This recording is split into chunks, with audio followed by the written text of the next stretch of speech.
it's time to talk about how you can start building your brand. You see, nowadays, brand recognition is extremely important for increasing customers' trust and boosting user experience. There are 3 steps you should take in order to start building your brand. First, name your company and product, make them memorable. Second, create your logo, make it recognizable. And third, write your tagline to grab the attention fast. Now you might think, how am I supposed to do that? I've never done this before, this is not my job, I can't. Truth is, you can, by following some rules and tips that you will learn right away. But in case you're still having difficulties, just write us the email below and we'll give you a hand. So let's get started. The first step that you need to take is to do something very important, and that is to name your brand. No matter what your digital product will be, it would make it much easier to move forward if you come up with your name right at the beginning and you start referring to your company by the name. In the last few years, we've created many companies and started many new projects, and this is something that we've always tried to keep, to first come up with the name. We did make changes sometimes, but if you change your name, it's important to do this before you start to get recognized by people, or you might confuse them. Now, there's no such thing as a list of company names that sound really good and you go and pick one for yourself, because you have to come up with a name on your own, a name that represents who you are and what you want your business to be. Here, you're about to learn some tips about getting your name. Mainly, there are 3 things that you can do. The first one is to use your own name. For example, Tony Horton uses his name as a brand, Kaiwa Itsines uses her name as a brand, and I would say a good amount of sport companies out there, and religious companies in general, use their first and last name. Or they incorporate their last name into their business. This means whatever your last name is, athletic or training or sports or academy or something like that.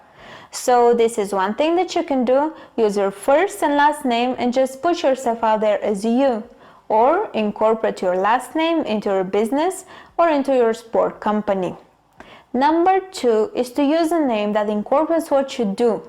So instead of just having a random name that means nothing, a lot of people pick a name that kind of incorporates what it is and what their business is about.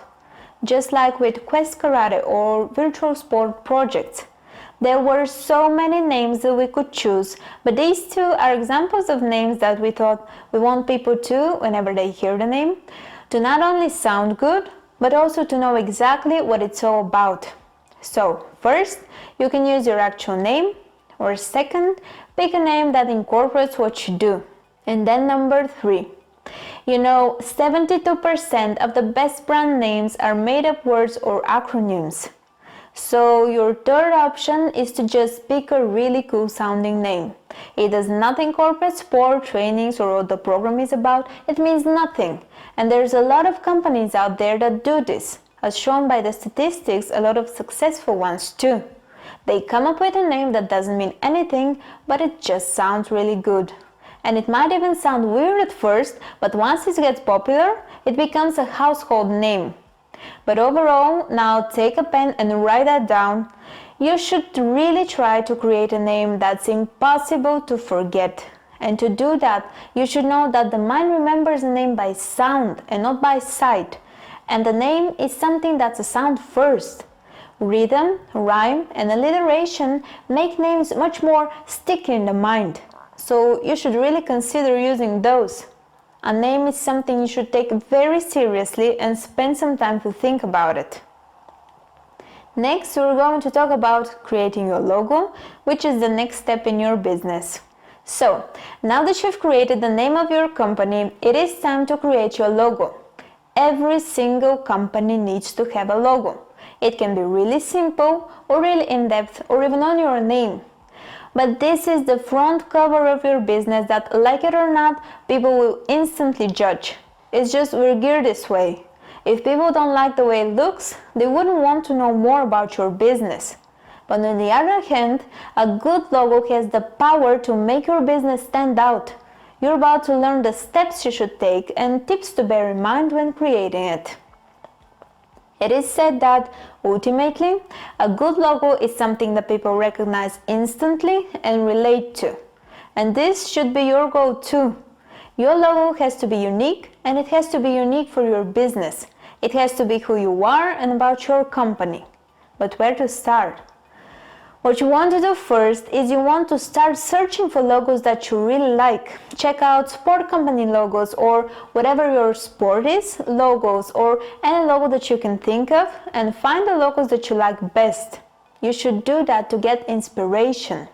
Try to analyze what it is that you like about them. Is it a certain aspect or the whole form and shape or the message and emotion that it conveys?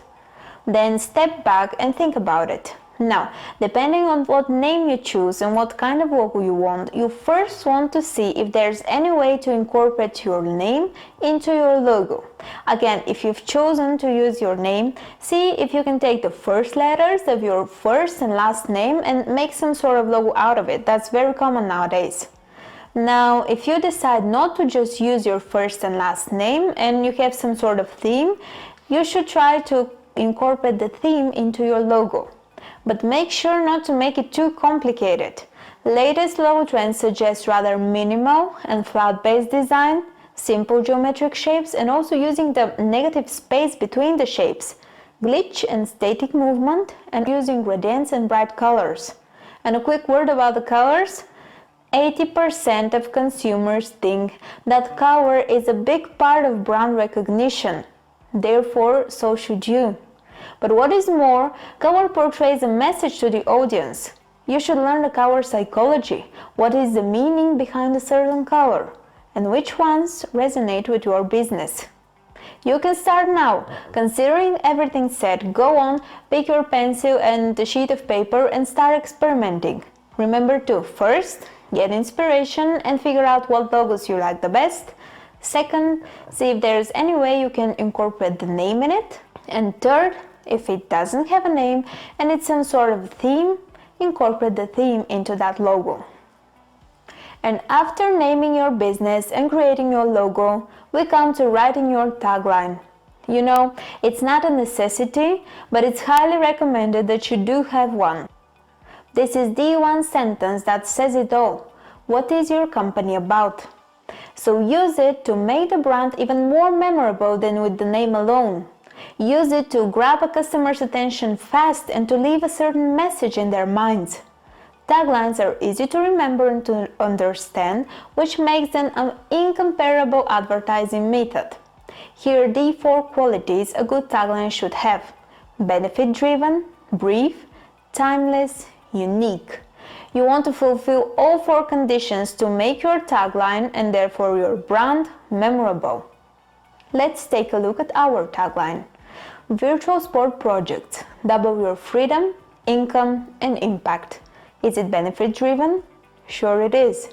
Is it brief? 6 words, you can count them. Clear? Easy to understand, conveying the whole message. Now, timeless?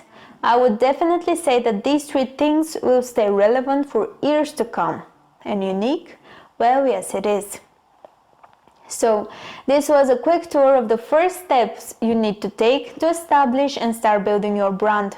Take your time, think about the name, logo, and tagline that will not only sound and look good, but also will best represent who you are and what you do.